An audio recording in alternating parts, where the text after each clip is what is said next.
Bonjour à tous et bienvenue dans cette vidéo qui sera consacrée à Nam June-paik, l'un des artistes coréens les plus connus de l'art contemporain et qui s'est illustré comme étant le père de l'art vidéo.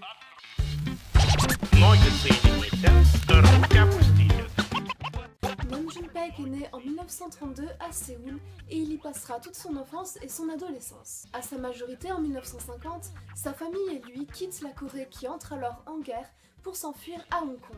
Peu de temps après, ils partent à Tokyo où Nam June-paik suivra des études d'esthétique et de musique. Il rejoint ensuite l'Allemagne où il étudie pendant une année avec le musicologue Traciboulos Georgiad et ensuite durant 2 ans avec le compositeur Wolfgang Fortner, qui est l'auteur de la musique que vous êtes en train d'écouter. Et c'est ainsi dans ce contexte qu'il se met à côtoyer le compositeur John Cage et bien d'autres artistes encore, associés au mouvement Fluxus, mouvement qui aura un impact énorme pour le reste de sa carrière.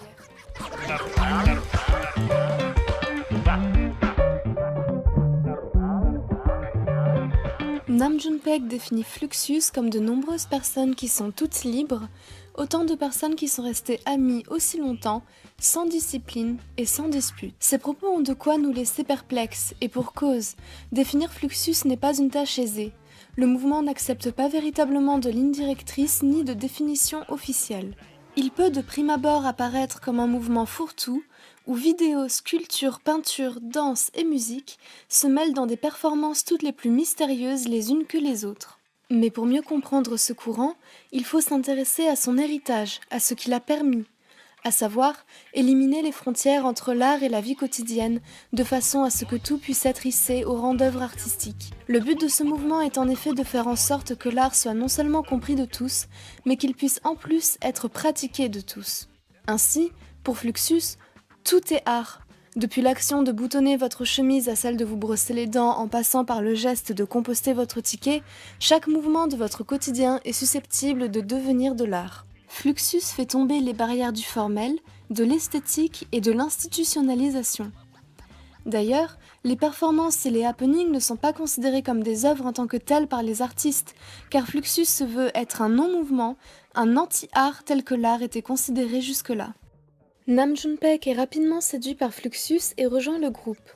Il produit alors des œuvres telles que Sonate numéro 1 pour violon solo, où il détruit un violon en pleine performance. Cette action violente et radicale a pour but de matérialiser la fin de la musique traditionnelle. Une autre de ses contributions célèbres au mouvement Fluxus est le film Zen for Film, constitué d'une pellicule de 8 minutes sur laquelle rien n'a été enregistré. Ainsi, le film est ramené à son élément le plus essentiel, son support. Et la seule chose présentée par ce film est la détérioration de ce dernier, par la poussière, les frottements, ou encore l'altération de la pellicule causée par le temps.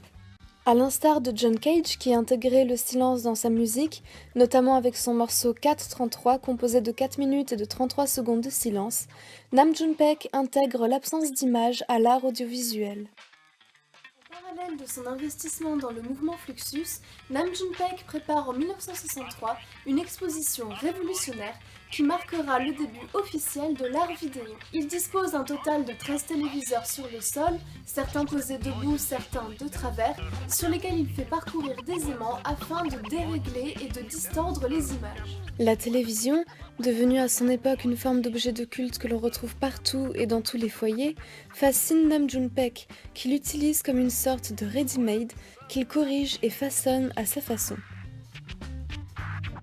L'art vidéo devient le champ de prédilection de l'artiste, qui contribue même à une avancée technologique dans le domaine en collaborant avec l'ingénieur japonais Shuya Abe afin de créer un synthétiseur vidéo.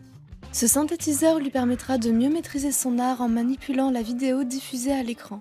Pour le citer, cela va nous permettre de façonner l'écran de télé aussi librement que Picasso, aussi précisément que Léonard. La télévision devient le terrain de jeu privilégié de Nam June-paik et constitue pour lui le point de rencontre entre la sculpture et la vidéo. Sa rencontre avec la musicienne et violoncelliste Charlotte Moorman en 1964 ouvre la voie à de multiples collaborations entre les deux artistes qui retentiront dans le monde de l'art. Ensemble, ils élaborent une série de happenings mêlant musique et sculpture, performance et vidéo qui remettent en question la définition de la performance artistique et qui défient les conventions du monde de l'art. Avec TV Cello, Les deux artistes sculptent le petit écran afin de lui donner l'apparence d'un violoncelle que Charlotte Moorman jouera avec son archet alors que les écrans diffusent des vidéos d'elle en train d'effectuer cette performance.